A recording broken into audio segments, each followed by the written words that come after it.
Serikandi Laut Lanal Sabang yang tergabung dalam Korps Wanita Angkatan Laut atau KOWAL melakukan uji kemampuan menembak. Latihan menembak ini bertujuan agar prajurit KOWAL Lanal Sabang mampu meningkatkan kemahiran dalam menembak pistol.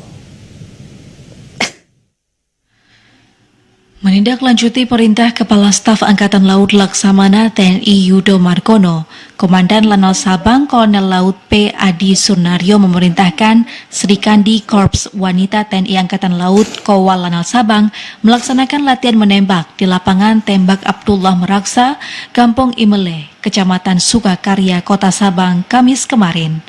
Komandan Lanal Sabang Kolonel Laut P. Adi Sunaryo menyampaikan latihan menembak ini bertujuan agar para prajurit KOWAL Lanal Sabang mampu meningkatkan kemahiran dalam menembak pistol. Selain itu, latihan menembak adalah kemampuan dasar serta salah satu keterampilan yang harus dimiliki dan dikuasai oleh setiap prajurit hingga tingkat mahir. Tak terkecuali bagi para prajurit KOWAL yang dihadapkan pada rutinitas serta kesibukan tugas sehari-hari yang diemban di kesatuan, guna mendukung tercapainya profesionalitas keprajuritan bagi perwujudan kesiapsiagaan satuan dalam rangka mendukung setiap tugas pokok yang diembannya. Lebih lanjut disampaikan bahwa pelaksanaan latihan menembak pistol harus selalu diperhatikan dan mengedepankan faktor keamanan agar tidak terjadi suatu hal yang tidak diinginkan selama latihan.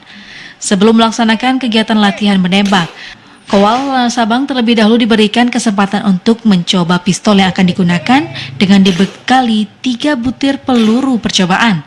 Saat pelaksanaan latihan, dilaksanakan 2 cara menembak pistol, yakni slow fire jarak 15 meter dengan 10 butir peluru dan rapid fire dengan 10 butir peluru berjarak 15 meter dalam waktu 60 detik dengan menggunakan pistol G2 Compact.